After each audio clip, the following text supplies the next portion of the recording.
now called data-infused TV buying. And just in the last few years since the 2012 cycle, where we saw this, especially innovated from Team Obama, is the ways in which TV buying has itself changed radically. The ways in which data is now informing all TV buying in many different ways. At the same time, the underlying technology systems from the media side are now starting to match and map against a lot of those new trends. So we wanted to check back in again at the state of data-infused TV buying, cherry-picking TV, so to speak. And to take the lead on this panel, we have an old friend of this show who's been with us for several shows in a row. Robert Aho is the partner at Prebender Cox. He is a veteran of many GOP campaigns in all of the alphabet soup of, especially on the Republican Party at the RNC, the RNFC. Please welcome back Robert Aho. Thank you. All right, I am well aware that we are the last panel before lunch, so we promise we'll keep it moving. To start, let's just do some quick introductions down the line. Christina, can we start with you? Sure. I'm Christina Beaumier. I'm SVP of Media at Xaxis. Xaxis is, to give a little bit about the company, so Xaxis is an audience-based media company. What that means is we basically put the audience first and find that audience across devices, screens, channels, etc. I'm Alex Lundry. I'm a co-founder and the chief data scientist at Deep Root Analytics. We're a media analytics firm that basically takes a first-party customer file, matches it into set-top box and smart TV data to help optimize TV buys. And I'm also currently serving as the chief analytics officer for the Jeb Bush campaign. My name's Alexander Taylor. I'm the chief data officer for Cambridge Analytica. So Cambridge Analytica is a data science company which specializes in the measurement of psychological data and then how we can use that data to help our clients inform their messaging campaigns and media analytics. And I'm Evan Tracy. I'm with the Republican media firm National Media. We do all sorts of races, from the presidential race down to city council, I guess. And I come at this from a long history in sort of the data side, both on the client side, the seller side, and so happy to be here today. Hello, my name is Farah Bazmanian, and I'm an SVP at TiVo Research. TiVo Research is a company that was formerly known as TRA, acquired by TiVo, the founder and pioneer of the DVR and technology that enables all of us to have this wonderful set-top box data for aggregation and reporting. We actually take set-top box data, aggregate it, and make it available for matching and single source creation across a number of industries, including political. So what we're saying here is this is basically the nerd panel. Did I understand that right? Farah, but let's stay with you. Let's kind of kick off the conversation. I thought it would be really helpful to just take the view from 40,000 feet. Where the hell are we? I mean, realistically, where are we with data-driven television? We're in a great space. I've actually been working with television data for audience research measurement for the last 20 years. And in the last 6 has been incredibly exciting because we have the opportunity to get very refined and granular with how we manipulate and can make television an accountable medium. To be able to do the kinds of things we're doing today when it comes to advanced segmentation and targeting, not just in the advertiser and the media space, but in political. And in political, we have a very unique opportunity versus what advertisers and on the commercial side are faced with, in that we're not bound to some of the long-standing obstacles that we have in dealing with not only the acquisition of commercial inventory, but also on the posting, the delivery side, which really is the greatest obstacle in adhering or implementing new measurement techniques in TV, is that we're bound to prove that we delivered that audience. And dollars, major dollars, are put against that, where you are forced then to commit up front to buying this media. But in the political space, we have a very short window and a very narrow end game, where it's make it or break it, and a short time to do so. And where an advertiser has years to accomplish some long-term goals, in the political space, you've got a very narrow period of time, whether it be for caucuses or in the general election. So it's a very exciting time for TV because today we have the metrics we need in order to be more efficient, drive more voters, reach the voters that we want to influence to make the decisions that we need as citizens to represent us. But in order to make it more viral and included more so in this space, we need to also demonstrate its value. Therefore, we need more use cases to be provided on a public scale that validate the application that can then encourage more use. Because let's face it, change is not easy, especially in the television space. That is a very, very traditional means of acquisition. Anybody up here disagree, or kind of are we all in agreement that we're in a good spot here? Christina? So I would say we're in a better spot. I think that we have a long way to go, and where I'm coming from, is more on the digital side, sort of pushing into television. What we've seen is the television screen has become so much more dynamic. It's not just sort of linear broadcast TV environment anymore only. You have connected television. Lots of viewers are, watching sort of TV content on the television screen, but they're accessing it via another device. And so that's an interesting environment. You've got addressable television, where you can do one-to-one household level targeting through a linear feed, which is very exciting, and that footprint is growing. It's much bigger than it's ever been before, with 45, 50 million households that are now addressable, which is really, that's starting to get, those are big numbers. And then you also have what we've seen more, which is the ability to use programmatic platforms to deliver optimized linear plans, which are basically high indexing, and bringing on different data sets. So, and this is all in the last 18 months that a lot of this has started to become much more mature. So it's very exciting, and advanced television or programmatic TV, whatever you want to call it, has become a bit of a loaded term. We just always need to make sure we're talking about the same thing. Or maybe it's not the same thing, at least we know that. But in all of those, there's been advances, and in all of those, more data sets available and more inventory available. So it's a great spot. We just need to use it and get going. Well, let's dive into that a little bit more. It always fascinates me because, we're in politics, right? So everybody loves to talk about what they're doing when they're not actually doing it. Who is actually, adopting this, or, who are the receptive campaigns or groups that you guys notice? Maybe it's on your side of the aisle or on another side of the aisle that you look at and say, wow, they're actually getting it. They're kind of leading the charge. Who would you point to on that? Well, I can take a stab at that. I mean, I think I'd reference the timeline, right, which is that I think in 2012 you had some experimentation with this at the presidential level. I think the Obama campaign used some set-top box data in Ohio to get some better sense of their buy there.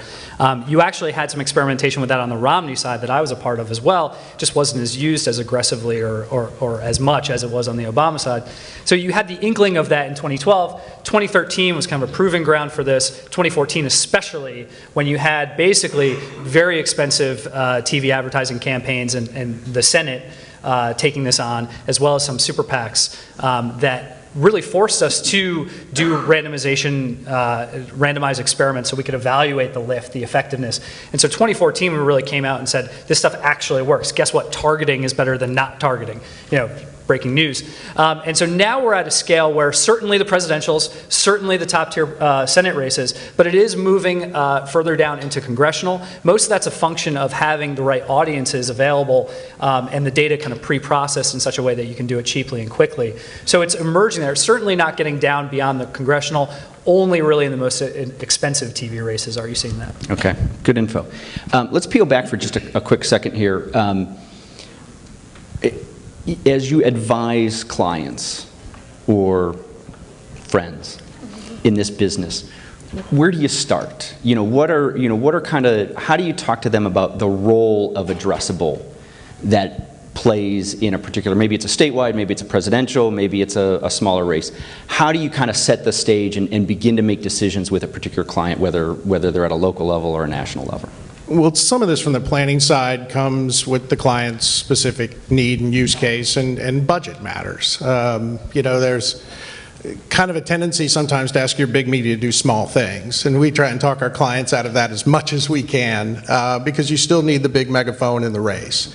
Where it comes to things like addressable advertising, you know, in some cases the marketing's outrun the product. You know, where you go in with this, you know, this idea that, hey, I'm going to, you know, get all my left-handed working women, and you start to bring the list to the vendors, and whoops, say we're down to 2 lists, right? Persuadables and turnout, you know. So a lot of it is just trying to level set the expectation of the individual client and make sure that it really fits what they need and can afford. Because again, none of this is free, you know, and I think the media sellers have gotten very good about bringing data to the table.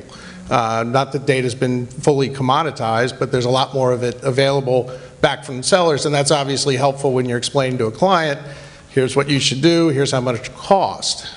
So they have to sort of look through that. You know, again, it's kind of, you know, the term advanced, you know, we shouldn't lose sight of that, right? Just because I have a pair of skis doesn't mean I should go to the Black Diamond Slope. So we got to be mindful of what fits the client, what fits their budget, and what fits their race.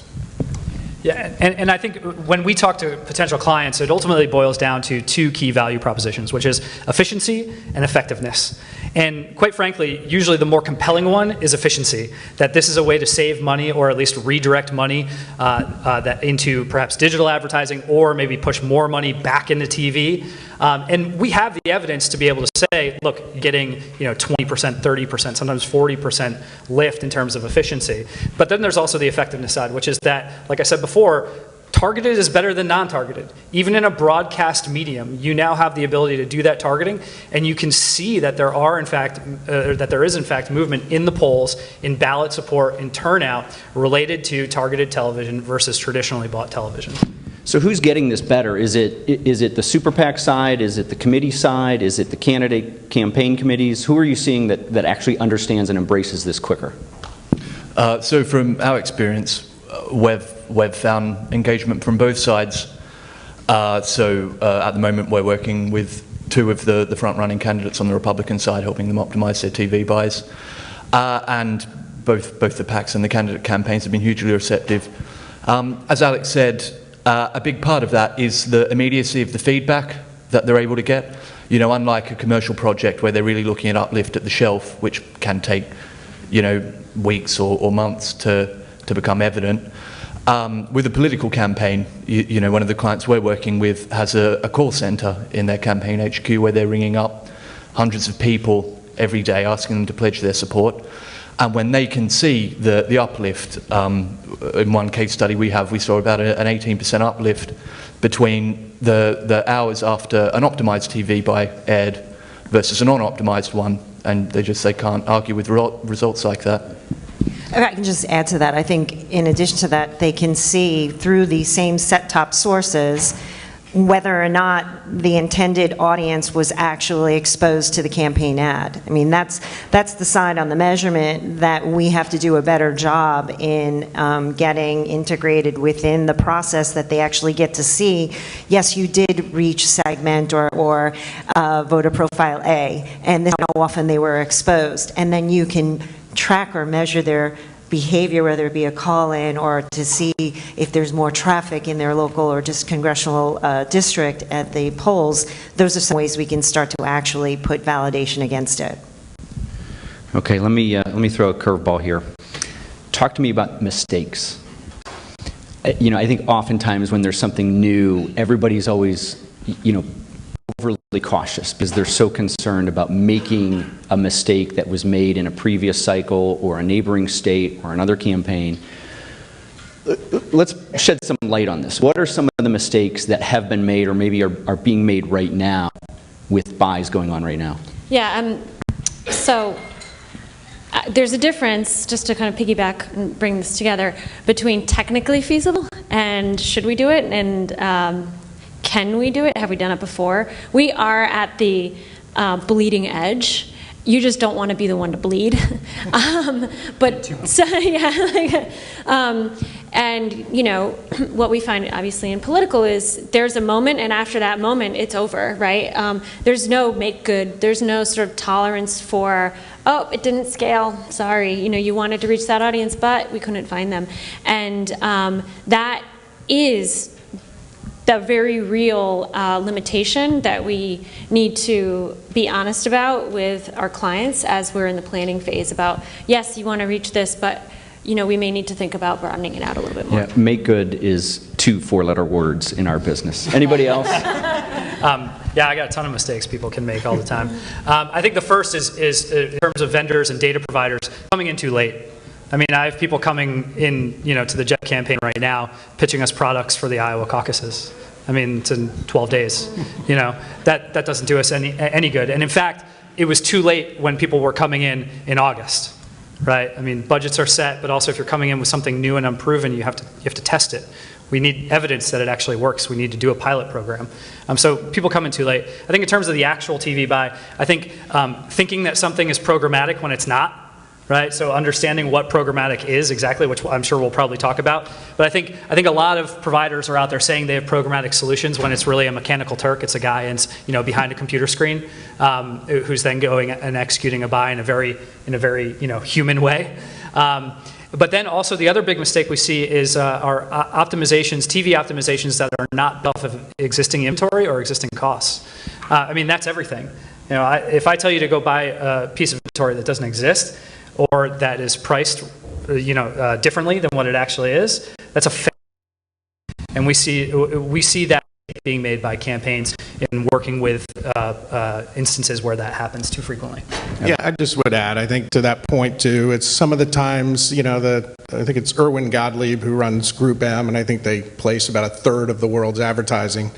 He said it right. You know, media buying is part judgment, part machine. You know, I think maybe there's a little over-reliance on machine part. You know, again, where sometimes the buyers aren't synced up with the researchers, and you get a bunch of conclusions that you can't implement. So, I mean, I think having those two worlds closer together, I mean, in our shop, most of our buyers are also researchers, so you can kind of take the output from one side and actually connect it with the realities of buying, you know, to Alex's point, inventory and price. Those things change, you know, they're not set in stone. So I think that's something that is probably a mistake that people are making, is putting too much emphasis on the machine side and forgetting that you actually have to implement this stuff. But wouldn't it also be a lot of emphasis on planning and not as much on buying as well?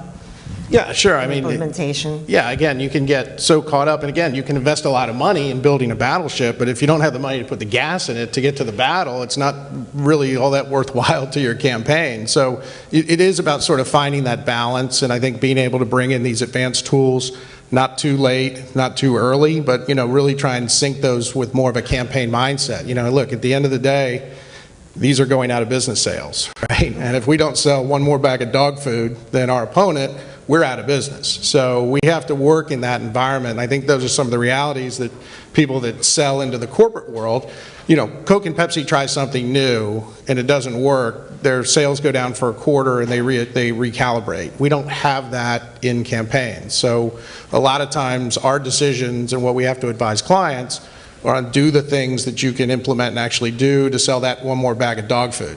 Right, we're not choosing if we're going to drink Coke or Pepsi for the next 4 or 6 years. That's right. I want to go back, Alex, I'm going to put you on the spot. I'll ask a question that is probably on the minds of some in the room. What is the right time? What is the right timing? I mean, months and months ahead of time. I mean, frankly, you know, I would say new techniques, new data sources, new vendors probably only have about maybe like a month or 2 more window even to be impactful in the presidential general election. Now, the problem, of course, with that is that we don't know who the nominee is yet. Obviously, it'll be Jeb. We don't know who the nominee is, and it may be sometime before we know who that nominee is, you know, depending upon how things shake out. But really, I mean, there's only a very limited amount of time to do an unproven technology. Okay, interesting. I want to stay on this for a little bit, these pitfalls or these mistakes. I got more, man. I was going to say, I just think it's so enlightening because I know that's such a barrier to entry for a lot of folks in this, in kind of diving in. What other mistakes are you guys seeing? I would think one is coming in without data studies or data and case studies that are irrelevant to us. You know, if it's a commodity-based business, cell phones or automotive or something, you know, they're a little more relevant than bringing in something that's a concept. I mean, we get concepts all the time that come through our doors that nobody's actually attached to a piece of data or case study that we can then go present to a client. You know, ultimately, you know, it's the client's name that's on the ballot, and if we try something new and lose, you know, we're not the ones that have to live with those consequences, other than the fact that maybe we advise the client. But so a lot of it is we get the, you know, the latest thing that comes through the door, but there's no case study connected to it. There's no use study, you know, so it doesn't translate. And we're not going to take a lot of time to figure this out, because again, we're in these very compressed environments, and you know, we don't have time to be somebody's skunkworks. Yeah, I mean, it's kind of my soapbox for today is on the validation and the measurement side, and coming in with use cases that are not just saying, hey, look, here's a targeted plan that's going to be efficient because I'm going to reach more of your intended audience with less money or in less time, and really targeted frequency of exposure. But it's in the aftermath and whether or not I delivered, and can I continue to make it a self-fulfilling cycle that can be leveraged across not just this current campaign, but into the future for other candidates. I think you know, the other mistakes that we make is that we are not doing the diligence in going out and reaching out to let the public know that this kind of information is available. And I'll tell you why, and some of that is because of privacy constraints, especially in this space. The folks at my headquarters are probably like this because, you know, I also work in the healthcare space. I match set-top box data to healthcare claims data. These are very sensitive topic areas, and we have to be very protective of our subscribers. You guys. There was somebody, a TiVo subscriber I met earlier today. We have to protect your identity, and I think we have to be very careful as we start to move forward into this new space, and not forget that privacy and PII of everyone's information that we're aggregating and then using to target. So, and even the use of addressable, we have to be careful we don't make those mistakes where PII becomes revealed, because that'll be an enormous mistake we'll never be able to come out of. Any other mistakes? Pitfalls? Yeah, I definitely agree that underrating the measurement piece is a common pitfall. You know, it's so valuable to be able to, after the ads have aired, go back and see how many impressions you served on target and come away with a CPM that you can compare to your digital CPMs, and use that to make educated decisions about your future media placements.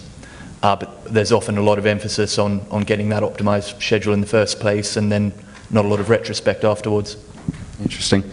Okay, let's do a little crystal ball here for a second. I don't want to go too far yet, though. But thinking about the 2016 cycle, where are we going to be? What are we going to be looking at and talking about next December, or this December, January, as what happened in 2016? What was interesting when it comes to programmatic or addressable? What are we going to be fascinated with? What's going to be that shiny object next year? Just because it hasn't come up yet, and I think it's a shiny object, is really the cross device. You know, as I think about how people are interacting with content across all screens, those that are able to tap into that well, I think will be the shiny object as we look back, right? So it's not just television, it's television and mobile. You know, we spend so much time. We are watching, we were talking about this earlier, we are watching a lot of television. Like that's not, there's TV's alive and well. But mobile is such an important device, and that second screen experience is so important and so ubiquitous. We can't ignore it, and those who don't, I think, will be the ones we talk about. Something which is a little bit more left field that we've found that we're actually starting to get really excited about is opportunities for tailoring creative to different slots, which is being enabled by, you know, matching the data to this viewership data. So talk about how that works. Yeah, so one of the unique things that we do at Cambridge is that we've taken these psychological inventories that come out of the literature for measuring, you know, the the psychological disposition of any given person, and we've predicted those. Do you have Evan's psychological profile? Because we'd like to dive into that here in a little bit. Oh, no, you wouldn't. And so we've got these scores for everyone in the country. Now, what we found when we matched that to their viewership data is actually that people's psychology correlates very highly with what they watch. And that seems intuitive, you know, what expresses your personality more than what you watch in your downtime. And so the opportunity to be able to say to our clients, you know, not just these are the slots you ought to be buying in order to serve impressions to caucus goers or swing voters, but to say, and for this particular program, this World War II documentary, which is most heavily watched by a highly neurotic audience, well, this is the sort of creative that you ought to serve into that slot because it's going to resonate with the psychology of the people who are receiving it. So it's literally starting at the creative brief level and informing that. Yeah, this is where we're trying to drive it. I think after the 2016 campaign, first of all, one thing we'll be doing that we haven't been able to do before is I think we'll be comparing directly campaigns' ability to get an ad on target. We'll be able to evaluate each campaign's advertising in a way that goes far beyond spot counts and GRPs and money spent. We'll be able to say how many swing voters did they actually hit. And we're in the midst of doing that right now. I mean, we can look there's a certain campaign in Iowa which has many more spots than some other advertisers, but they're getting fewer impressions on the GOP primary voter target. Right, so that's a poorly targeted buy. Does anybody else have that pet peeve that the media seems to be fascinating with the number of spots that run? Oh yeah, it's terrible. It's the worst possible way to evaluate right. TV advertising. So that's kind of point one. In terms of kind of new, innovative, different things, I mean, one thing we see a lot of promise with that we're experimenting with is trying to evaluate a person's likelihood to have been exposed to a specific ad, and I mean that on an individual attributable level. So right now we can anonymously know whether a box viewed a particular ad, right, which is good, right? But what we can do is through certain data science methods, we can actually say that for John Smith, they have X% likelihood of having seen this specific ad. And when you get into that level of granularity, one, you're not violating PII, right? It's all done in a probabilistic fashion. But when you get to the assertion of that at an individual attributable level, you can actually then start to adjust other forms of direct contact appropriately to people who have been exposed to many, many, many ads. An extreme amount of ads, maybe you can scale down the number of mail contacts you send to that person or the number of times you hit them on the phone, and vice versa for people who haven't been exposed to many ads.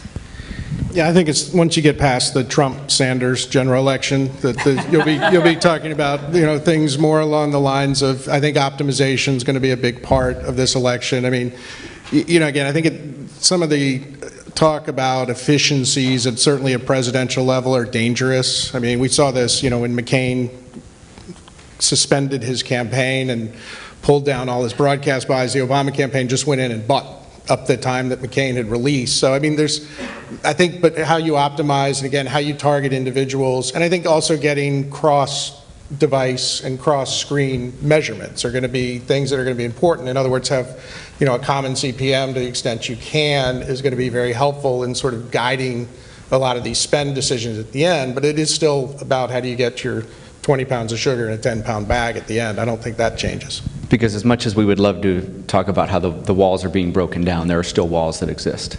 Well, it's a follow the leader business, right? We run the same campaign adjusted for inflation in some cases, but I think you're starting to see it get smarter. It's starting to become easier to do where you get to where you're able to optimize. I mean, again, we've been scaling buys against audiences for 20 years. We've been, but I don't need a elaborate survey to tell me, Fox News gets a lot of Republicans, but when I start to move down the food chain of the networks and the channels that are available to me, that's where really this data can help optimize and supplement those choices that you're going to make down the stretch and how you're going to spend your campaign's resources, because resources are not going to be the problem at the presidential level. I'm curious, let's look a little bit beyond the 16 cycle, because that's so right now. In cycles ahead, what is going to be, in your own opinion, is going to be really disruptive? Where are the game changers? Like, what are your predictions there? So I would say, I've heard, I think that the the traditional TV broadcast model may be in for a slight change in terms of the economics. There are so many ads in the TV, sort of the ad load is so high in television, or it's become so high, that people just prefer to watch, you know, to either fast forward through commercials or watch on another screen.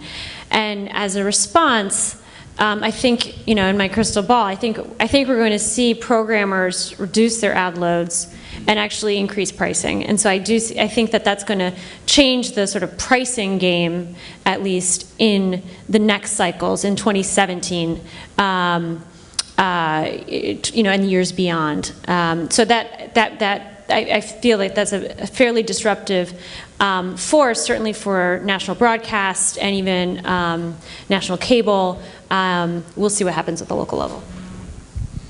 I mean, I just see disruption in just the currency exchange process at the local and on national level when it comes to buying commercial inventory on linear TV. Deals, especially as you have more emerging resources that measure and can demonstrate delivery and determine if there are deficiencies and kickbacks, it could have an impact on pricing. You know, maybe now that we're more refined in targeting, that could drive a premium for certain types of programming for certain audiences over others. So I think we're going to see an impact on rate cards. But I think we're going to see the biggest transition is the acceptance level that's going to be happening across all sides of the table. I've been working with this kind of data for a while, and there's always been one side that's been a bit resistant to it, whether it be the agency's acceptance because they're not being driven by the advertisers or vice versa, or the networks that are just not ready to adopt a new tool, or the local stations that, you know, are just, you know, don't have the staff to support it. Now, because of the demand that's being driven to be more targeted in the publicity, actually, Cambridge got some nice press on something in the press recently on a candidate that I think was really highlighting that this is not going away. This is our current state of affairs and what's going to happen in the future. So crystal ball says we have people accepting this change, and what's going to evolve from that is a different kind of discussion at the table. Anything else on that? I mean, presumably, we'll be looking at a more expansive addressable environment for TV. and really, I mean, right now it's just so balkanized where you can do addressability and exactly what that addressability looks like, partial footprint versus full footprint. You know, basically, you know, the difference being, by the way, for those that don't know it, you know, full footprint is where everybody who's viewing that show has to get a version of your ad, but you can customize the version of the ad. Partial footprint is where some people get your ad, other people get a laundry detergent ad. You know, obviously that's the ideal version, but it's a very limited, you know, geographic footprint where you can do that. And frankly, the problem with all this is that most of these more innovative TV, you know, data streams and targeting options and delivery options usually only get rolled out in like the top 50 markets, and those don't match very well with the political map. So that's a problem. But I think as the years go on, we're going to see that addressability kind of get rolled out more and more to more orders. Well, and technology is changing that too very rapidly. You know, with television set, I mean, think if you have a smart TV, the kind of data that's being collected on it. So we're going to find the ability to get really granular at a local level is going to change because the data is going to become rapidly available in the next 2 years in terms of number of homes that we can actually measure at that level. We're going to hold you to that. I'm curious, for the creatives in the room, myself included, what do you guys wish, you know, you spend so much time looking at the data, what are some of the things that you've whispered under your breath that you wish the content creators or the creatives or the guys putting together the video, what do you wish they were giving you that they're just not? Well, this doesn't directly answer your question, but it's a variation on it. In that, if I could get all the creatives and really, for that matter, all political strategists to kind of change their thinking in one fell swoop, it would be to think target first, demo second. I don't have a problem with creating an ad that's targeted to women, right? I mean, I think that's exactly what we should be doing. But it needs to be our target women.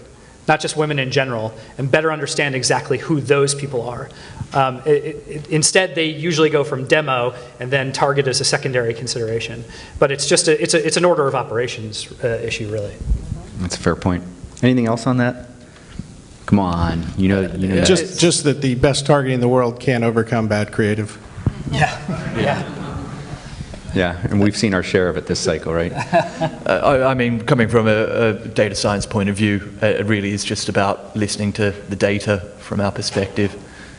So I don't want to say be less creative, but more guided by listening to the audience. You mean you? I do. Sorry, I couldn't resist. Okay, let me switch around a little bit, and then I think we'll get to some questions here in a little bit. Your clients, for those of you, that serve in a consulting capacity, what do you wish they were asking for, or what do you wish they were more interested in at this point? I mean, understanding that this is still very much a long educational process with everybody, and it's constantly evolving, and you constantly have to keep people up to speed on it. But the clients that you're working with, just kind of blindly following where you want to lead them, or are they asking smart questions, or have they just turned it over and said, please figure this out? This is beyond my pay grade, figure this out for me. I didn't tell you it was going to be easy questions. I think here's the thing: is we're now at a point. Frankly, I'm in a very comfortable place now, in that we're now at a place on the Republican side in campaigns where it is assumed that you will have an analytics role, whether or not that's in-house or external. It's just assumed that you will have an analytics role, that you will have people crunching massive volumes of data and providing strategic and tactical advice, and that's fantastic because frankly we were not there 4 years ago. And so in terms of the culture, I'm really satisfied with the questions that campaign managers are asking, that candidates are asking, that top-tier strategists are asking. They're assuming that we should have a seat at the table in most cases, which is a fantastic starting point. Now we're in that moment of adoption where they know that they need this, but they don't know exactly what they need. And they don't know exactly how to ask the right questions. And so it's a learning process in both respects because frankly, on the analytics side, all of a sudden, we've kind of entered into the campaign and we're trying to figure out exactly how we fit. I mean, I don't even know that there is an ideal way to structure an analytics group inside of a campaign because it's really the first time that this is happening in so many instances. So we're in that kind of adoption period where we're all trying to figure it out. I mean, I agree. I mean, we're the subject matter experts, right? So we should always be smarter than our clients on the topic area if we're being hired to support them in the space. So questions are certainly always welcome, but I think in this particular space it's also pretty tough because it's a bit fleeting, right? One day the numbers could be up and there could be strong backing and support and investment, and the next day they could be down 20 points and there's no money. So this is very different than when we manage our advertiser clients and so forth, where we have, they're like, what's happening next year? How are we going to prove that this works so that next year we do even better or we're smarter? In this space, it's how are we going to really maximize the moment? So it's a bit of a different space than, on the other side, but I think they're asking, I think the adoption process, the demonstration of adoption and interest is a huge step in the right direction, especially given this is a baseline year. As Alex was saying, that we're going to look back and say, we have some baseline to measure against, and then the real questions are going to start really coming in. Last thing I just kind of want to explore just briefly is the scalability discussion, and we've talked a little bit about this, but obviously it's a different discussion when you're talking to a presidential versus a statewide versus a congressional versus something even smaller. So what advice or what thoughts would you have? Let's kind of throw the presidential stuff off the table for just a second. What advice would you give that's different in terms of must-haves or first steps or, dipping your toe into the water for a statewide versus a congressional? Or a $5 or $10 million media budget or a $1 or $2 million media budget? Maybe that's the way to look at it. Well, I think in terms of whether or not to do advanced TV, it's a math problem, right? It really is. It's you take how much are you going to spend on TV? What's your anticipated lift out of using advanced TV? How much will using advanced TV cost you? You do the math. You figure out if one number is bigger than the other, and that should be how you decide whether or not to do it. It's not that simple, but it should be that. And most people don't want to just do the simple math, do they? They don't want to do it, or they don't believe it. I mean, because it is still new, right? It is still new, and just, we can go in there with case studies and demonstrations of effectiveness. It's still difficult for them to understand, the basics and the power of the lift that you can get out of this targeting. We have something at Xaxis that we've just gone out and done a bunch of trainings internally for our operations team called the triangles of danger.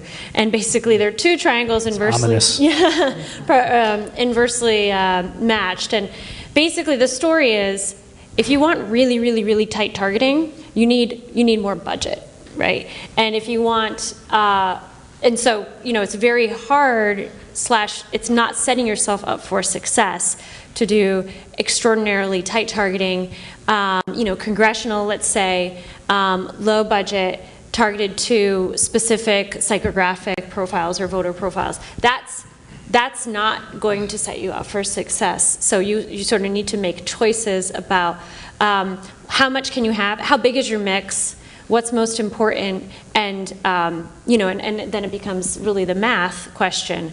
I'd say for those really, really tight ones, maybe you want to take a more, maybe you don't want to do sort of the more targeted stuff. Maybe you leave that for the bigger races. You can do a lot more if you're talking at a national level. So, yeah, okay. Whitelist the triangles of danger.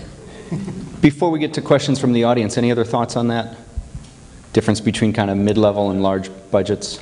Yeah, no, I think budget should drive decision-making for a campaign. Again, I think the risk is investing and then not having the resources to then actually put it to practice. And again, I think every campaign is different. Media markets are different. The number of voters you have to influence are different. And I think all of that should be in the calculus. And again, the cost has to be juxtaposed. Again, unless you're the Obama campaign, you have $1 billion to do all this stuff.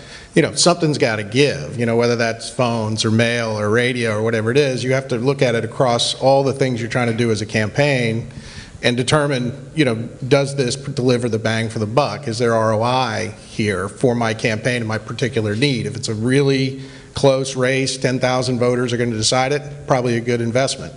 If you're 20 points out, in a challenger with no name ID, probably want to spend that money introducing your candidate to voters. So, every campaign really has sort of a different set of circumstances, and those things have to be weighed. And again, everything sort of begins and ends with the budget conversation. Well, and for that matter, I'd also tell these guys that there is such a thing as standard targeting, as off-the-shelf targeting versus custom targeting. I know it sounds like jumbo shrimp, but there's standard targeting, right? And so those things are available to these people at a lower price point where, using a generic swing voter model is not as good as using your swing voter model, but it's a hell of a lot better than using Adults Plus. Right. Really is that simple. You guys are my new favorites. That was fun. Steve, I think, do we have time for questions from the audience?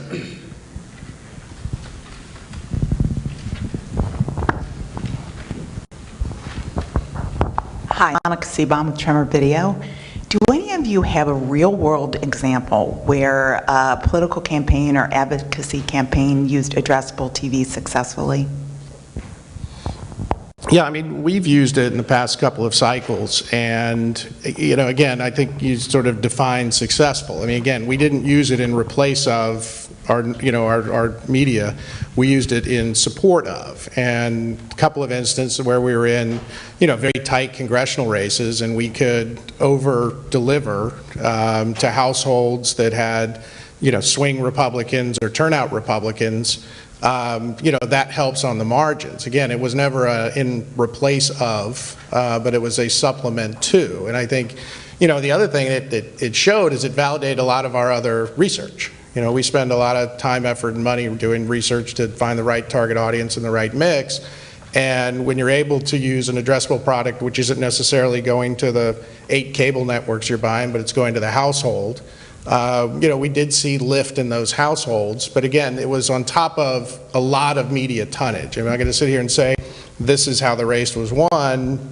I don't think I could go there, but I could certainly say it definitely helped at the margins, and it definitely put more lead on target with two very important voter groups that we knew we needed. So, in some cases you're over-delivering, but that's a good thing when you're talking about turnout Republicans, that if they don't show up on election day, you're out of business. And again, in swing households, again, these are things that are very helpful.